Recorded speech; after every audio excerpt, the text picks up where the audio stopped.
ರಾಜ್ಯದಲ್ಲಿ ಕೊರೋನಾ ಸೋಂಕು ಮಿತಿಮೀರಿ ಏರಿಕೆಯಾಗ್ತಾ ಇರುವ ಹಿನ್ನೆಲೆಯಲ್ಲಿ ತಾಂತ್ರಿಕ ಸಮಿತಿಯ ಜೊತೆ ಸಿಎಂ ಸಭೆಯನ್ನ ಮಾಡ್ತಾ ಇದ್ರು. ಆ ಸಭೆ ಈಗ ಮುಕ್ತಾಯ ಆಗಿದೆ. ಇನ್ನು ಕೆಲವೇ ಕ್ಷಣಗಳಲ್ಲಿ ಗೃಹ ಸಚಿವರು ಸುದ್ದಿಗೋಷ್ಠಿಯನ್ನ ನಡೆಸುತ್ತಿದ್ದಾರೆ. ಈಗ ಗೃಹ ಸಚಿವರು ಮಾತನಾಡ್ತಿದ್ದಾರೆ, ನೋಡೋಣ.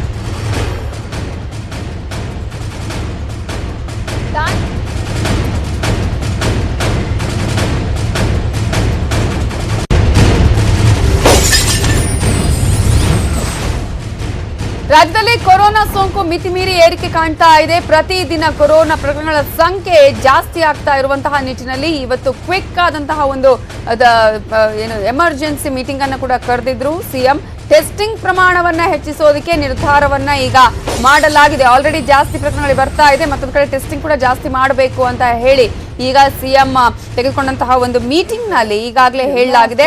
ತಾಂತ್ರಿಕ ಸಮಿತಿಯವರು ಸಾಕಷ್ಟು ಮಾಹಿತಿಗಳನ್ನು ನೀಡಿದ್ದಾರೆ. ವಾರ್ಡ್ಗಳು ಮತ್ತು ಬೆಡ್ಗಳನ್ನ ರಿಸರ್ವ್ ಮಾಡಬೇಕು ಅಂತ, ಯಾವುದೇ ತೊಂದರೆ ಆಗಬಾರದು ಅಂತ ಹೇಳಿ ಈಗಾಗಲೇ ಹೇಳಿದ್ದಾರೆ.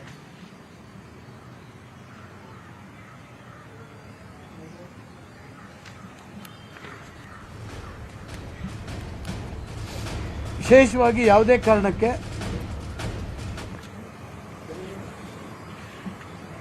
ಪ್ರತಿಭಟನೆ ಅಥವಾ ಜನ ಸೇರುವಂಥದ್ದು, ಜನಜಂಗುಳು ಸೇರುವಂಥದ್ದು ಇದಿದೆ ಅಂತ ಹೇಳಾದರೆ ಪೊಲೀಸು ಮೊದಲೇ ವರದಿಯನ್ನು ಪಡೆದು ಆ ರೀತಿ ಸೇರಲಿಕ್ಕೆ ಅವಕಾಶ ಕೊಡಬಾರ್ದು.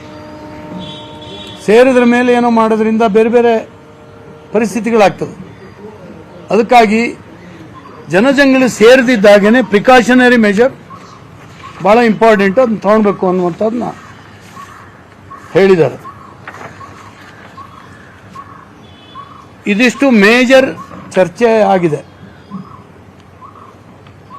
ಆಮೇಲೆ ಯಾವುದು ಮಾರ್ಕೆಟ್ ಇದೆ, ಹಿಂದಿನ ಸರಿ ಸೆಕೆಂಡ್ ವೇವ್ ಅಲ್ಲಿ ಆ ಮಾರ್ಕೆಟ್ಗಳನ್ನು ವಿಕೇಂದ್ರೀಕರಣ ಮಾಡಿದ್ರು ಬೇರೆ ಬೇರೆ ಭಾಗದಲ್ಲಿ.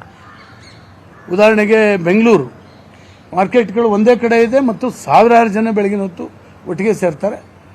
ಅದಕ್ಕೆ ಅದನ್ನ ವಿಕೇಂದ್ರೀಕರಣ ಮಾಡಬೇಕು. ಬೇರೆ ಬೇರೆ ಅಲ್ಲಿಂದ ಒಂದು ಅರ್ಧ ಕಿಲೋಮೀಟರ್ ದೂರದಲ್ಲಿ ಯಾವುದಾದ್ರು ಫೀಲ್ಡ್ಗಳಲ್ಲಿ ಅಲ್ಲಿ ಇಲ್ಲಿ ಮಾರ್ಕೆಟನ್ನು ಓಪನ್ ಮಾಡೋ ಹಾಗೆ ಕ್ರಮ ತಗೊಳ್ಬೇಕು ಅಂತ ಹೇಳಿದ್ದಾರೆ. ಹೌದೌದು, ಕಳೆದ ಬಾರಿ ಮಾಡ್ದಂಗೆ ವಿಕೇಂದ್ರೀಕರಣ ಮಾಡಬೇಕು ಅಂತ ಹೇಳಿ ಮಾರುಕಟ್ಟೆಗಳನ್ನ ಸ್ಥಳಾಂತರ ಅಂದ್ರೆ ಎಲ್ಲದನ್ನೂ ಅಲ್ಲ, ಒಂದಷ್ಟು ದೂರದಲ್ಲಿ ಪಕ್ಕದ ರೋಡಲ್ಲಿ ಹಾಗೆ ಒಂದೇ ಕಡೆ ಜನಜಂಗುಳಿ ಸೇರಿದಿದ್ದಾಗೆ. ಮತ್ತು ಸ್ಥಳೀಯವಾಗಿ ಜನರಿಗೆ ಮನವಿ ಮಾಡಬೇಕು. ಇದನ್ನ ಮಾಸ್ಕ್ ಕಡ್ಡಾಯ ಮಾಡಬೇಕು. ಜನ ಹತ್ರ ಸೇರಿದಿದ್ದ ಹಾಗೆ ವಿಶೇಷವಾಗಿರ್ತಕ್ಕಂಥ ಏರ್ಪಾಡುಗಳನ್ನು ಮಾಡಬೇಕು. ಪೊಲೀಸು ಇವರು ಅದನ್ನು ವಾಚ್ ಮಾಡಬೇಕು, ಅದನ್ನು ಸ್ಟ್ರೀಮ್ಲೈನ್ ಮಾಡಬೇಕು ಅನ್ನುವಂಥದ್ದನ್ನ ಸೂಚನೆ ಕೊಡಲಾಗಿದೆ.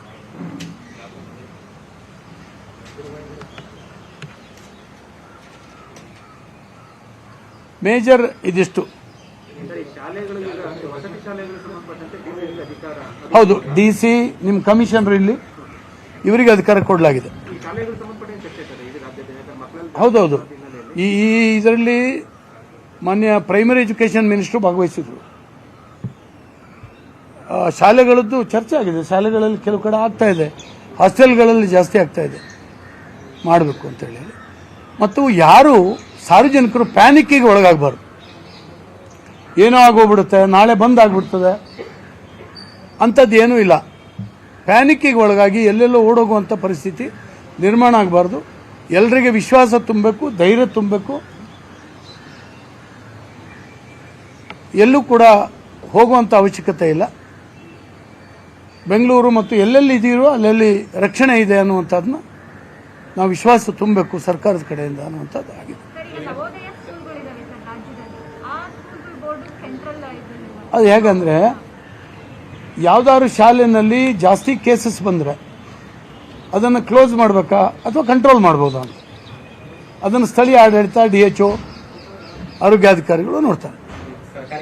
ಉಳಿದಂತ ಈಗ ನವೋದಯ ಅಥವಾ ಉಳಿದ ವಸತಿ ಶಾಲೆ ಬಿಟ್ಟು ಉಳಿದಂತ ಶಾಲೆಗಳು ಖಾಸಗಿ ಶಾಲೆಗಳು ಅವುಗಳ ಅವೆಲ್ಲವೂ ಅಷ್ಟೇ. ಹೌದೌದು, ಜಿಲ್ಲಾವಾರು ಅಲ್ಲೆಲ್ಲಿ ತಗೊಂಡು ಸ್ಥಳೀಯವಾಗಿ. ಹೌದು. ಶಿಕ್ಷಣ ಇಲಾಖೆ ಪ್ರತ್ಯೇಕವಾದಂತಹ ಅಥವಾ ಸರ್ಕಾರದ ಆದೇಶ ಅಲ್ಲ, ಶಿಕ್ಷಣ ಇಲಾಖೆ ಮತ್ತು DC ಮತ್ತು ಪೊಲೀಸ್ ಇಲಾಖೆ ಇವರೆಲ್ಲ ಯೋಚನೆ ಮಾಡಿ ನಿರ್ಧಾರಕ್ಕೆ ಬರಬೇಕು ಅಂತ. ಇಡೀ ರಾಜ್ಯಕ್ಕೆ ಒಂದೇ ರೀತಿಯಿಂದ ನಾವು ಸೂಚನೆ ಕೊಡ್ಲಿಕ್ಕಾಗಲ್ಲ. ಎಲ್ಲ ಶಾಲೆ ಬಂದ್ ಹಂಗೆ ಮಾಡ್ಲಿಕ್ಕಾಗಲ್ಲ. ಯಾವ ಶಾಲೆಯಲ್ಲಿ ಜಾಸ್ತಿ ಕೇಸಸ್ ಇದೆ ಅಲ್ಲಿರುವಂಥ ಒಂದೆರಡು ಕೇಸ್ ಇದ್ರೆ ಎರಡು ಜನ ಮಕ್ಕಳಿಗೆ ರಜೆ ಕೊಟ್ಟು ಅವ್ರನ್ನ ಮನೆಗೆ ಕಳಿಸಿ ಐಸೋಲೇಷನ್ ಮಾಡಿ ಶಾಲೆ ನಡೆಸ್ಬೋದಾ ಅಂತೇಳಿ ಹೇಳಿ ಕೂಡ ಅಲ್ಲಿ ಯೋಚನೆ ಮಾಡ್ಬೋದು. ಎಲ್ಲ ಸರ್ಕಾರಿ ಖಾಸಗಿ ಅನುದಾನಿತ ಎಲ್ಲ ಎಲ್ಲ ಎಲ್ಲ ಸೋಷಿಯಲ್ ಡಿಸ್ಟೆನ್ಸ್ ಮಕ್ಕಳಿಗೆ ಏನಾದರೂ ಕ್ಲಾಸಿಗೆ ಇಷ್ಟೇ ಜನ ಇರ್ತಾರೆ, ಮಕ್ಕಳಿಗೆ ಅದನ್ನ ಸ್ಥಳೀಯವಾಗಿ ಅದನ್ನ ಯೋಚನೆ ಮಾಡಬೇಕು ಅಂತಾನೆ ಹೇಳಿ. ಪಾಲಕರಿಗೆ ಏನಾದರೂ ಅವರಿಗೆ ಅರಿವು ಮೂಡಿಸಬೇಕು. ಅಲ್ಲ, ಪಾಲಕರಿಗೆ ಅರಿವು ಮೂಡಿಸಬೇಕು, ಶಾಲೆಗಳಲ್ಲಿ ಡಿಸ್ಟೆನ್ಸ್ ಅನ್ನ ಕವರ್ ಮಾಡಬೇಕು ಮತ್ತು ಮಕ್ಕಳಿಗೆ ಎಚ್ಚರಿಕೆ ಏನು ಅವರಿಗೆ ಜಾಗೃತಿಯನ್ನ ನಿರ್ಮಾಣ ಮಾಡಬೇಕು. ಸರಿ, ಮಕ್ಕಳಿಗೆ ಅಂತದ್ದೇನು ಎಫೆಕ್ಟ್ ಆಗಿಲ್ಲ ಅನ್ನುವಂಥ ಚರ್ಚೆ ಕೂಡ ಆಗಿದೆ ಇವತ್ತಿನ ಮೀಟಿಂಗ್ ಅಲ್ಲಿ. ಅಂದ್ರೆ ಮಕ್ಕಳಲ್ಲಿ ಕೇಸ್ ಬಂದಿರಬಹುದು, ಬಟ್ ಅಂತ ಸಮಸ್ಯೆ ಇಲ್ಲ, ಚಿಕ್ಕ ಮಕ್ಕಳಲ್ಲಿ ಬರ್ತಾ ಇದೆ ಅಂತ ಸ್ವಲ್ಪ ಜಾಸ್ತಿ ಆಗ್ತಾ ಇದೆ.